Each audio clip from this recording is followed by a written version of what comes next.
Və bunun üzərinə biz artıq Manna dövlətindən danışa bilərik. Eramızdan əvvəl 9-cu əsrində adını çəkdiyimiz Subarq, Kuti, Lulubi, Su tayfalarının varisi kimi Manna dövləti qurulur. Tarixçilər Mannaların əvvəl bir boy olduğunu, daha sonra bir ittifaq, daha sonra bir dövlətə çevrildiyini qeyd edir. Yaxşı, Manna nə deməkdir? Manna sözünü bəziləri türk dilində olan şəxs əvəzliyi ilə əlaqələndirir, bəziləri onun türk dilində qoyun mənasına gələn kök ilə əlaqələndirir.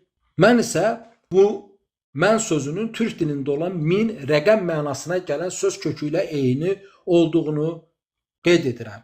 Xatırladım ki, biz yalnız günümüzdə min sözünü yalnız rəqəm kimi işlədirik. Min sözü qədim türk dilində həm rəqəm, həm çoxluq, həm əbədiyyət, güc mənasına gəlirdi. Və türk dilində olan məngü sözü ki var, əbədi, həmin o məngü sözü də yenə min sözündə n-nın nıqlaşması ilə yaranmış sözdür. Və biz Çingiz xanın, Batu xanın nəvəsi, Toylu xanın oğlunun Məngü Teymur olaraq adlandığını görürük. Məngü nədir? Buradakı həmin min, əbədi, güc mənasına gələn söz olduğunu görürük. Və həmin bəyin adı 13-cü əsrdə yaşamış bir bəydir. Adı Məngü Teymurdur. Yəni, demək ki, həmin Məngü ilə Manna sözü eyni sözdür və əbədi, birlik, güc mənasına gələn söz olmuşdur. Və biz Manna dövlətinin rəhbər adlarına baxası olsaq, görürük ki, demək burada İranzu, Aza, Ulus, Aser və Uali adlı adlar olduğunu görürük. Və qeyd edim ki, o dövrün əlifbası və ya mixi yazısı fərqli mənbələrdə fərqlidir. Günümüz əlifbasına uyğun deyildi. Və bu səbəbdən də həmin adlar zaman-zaman fonetik olaraq fərqli yazılırdı. Zaman-zaman isə onu qeydə alan öz dilinə çevirərək öz dilindəki mənalarla qarşılığını verməyə çalışırdı. Və təsəvvür edin, Azərbaycan dilində adları hətta günümüzün müasir rus əlifbası ilə yazaq, müasir ingilis əlifbası ilə yazaq. Bir Rəşad sözünü, məsəl üçün, rus dilində yazın görüm, nə qədər doğru yazılacaq və ingilis dilində doğru yazılacaq. Və indi düşünün ki, eramızdan əvvəl, demək, 3000 il təxminən bundan əvvəl həmin Manna hökmdarlarının adı Asur mixi yazılarında keçir və o nə qədər fonetik olaraq dürüst olmalıydı. Və İranzu demək, eramızdan əvvəl 740-719-cu illərdə hökmdar olmuşdu və onun adı əslində İranzu olan ad Hərən olaraq düşünməliyik. Və növbəti xanın adı Azadır. Bu Aza bizim dilimizdə şad, uca və ya üst olan söz kökü ilə bağlıdır. Biz bu günü dilimizdə üst və ya yuxarı sözünü sadəcə olaraq sıradan bir söz kimi istifadə edirik.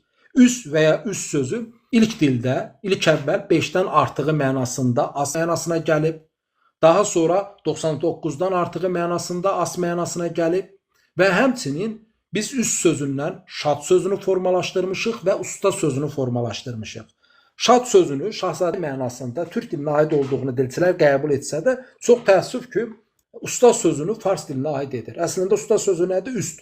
Yəni bir şeyin üstü, artıq üst mərhələsində, hər şey bilən bir mənasında olan addır. Yəni dolayısıyla demək, Manna şahı Aza əslində üst, şad mənasında sözdən başqa bir şey deyil. Növbəti hökmdarın adı Uali kimi yazılıb. Bu əslində artıq adını çəkdiyim Lulubi tayfasında da olan lələ sözündən başqa bir şey deyil. Növbəti hökmdar demək eramızdan əvvəl 716-680-ci illərdə hökmdarlıq sürüb, onun adını Aşer kimi qeyd edirlər. Bu əslində ağa və sar sözünün kökünün birləşməsindən formalaşmış bir addır. Biz bunun bənzərini Midiya dövründə də Kiaksarda görəcəyik. Kiaksar əslində qağa, xaqan və sar sözü ilə əlaqədardır. Sar sözü Hami-Sami dillərində hökmdar mənasına gələn bir sözdür. Bu sar sözünün kökündən demək Misirdə tanrıçı olan Osiris günəşi təmsil edir. Dilimizdə sarı sözü var, rəngi təmsil edir və həmçinin bu hökmdar mənasına gəlir. İndi bu Midiya dönəmində türklərdə də eyni ilə hökmdar mənasında mı işlənib, yoxsa artıq Misir kültüründən və ya Hami-Sami ərəb kültüründən mi gəlib? Necə indi biz deyirik şahlar şahı, xanlar xanı. Bax o dövrdə də eyni məntiqin davamı kimi ağa və sar sözünü birləşdirir və ağa sar sözünü formalaşdırır. Daha sonra da biz onu qeyd etdiyim Midiya dövründə kiaksar, yəni qağa və sar sözünü birləşdirib kiaksar kimi qarşımıza çıxdığını görəcəyik.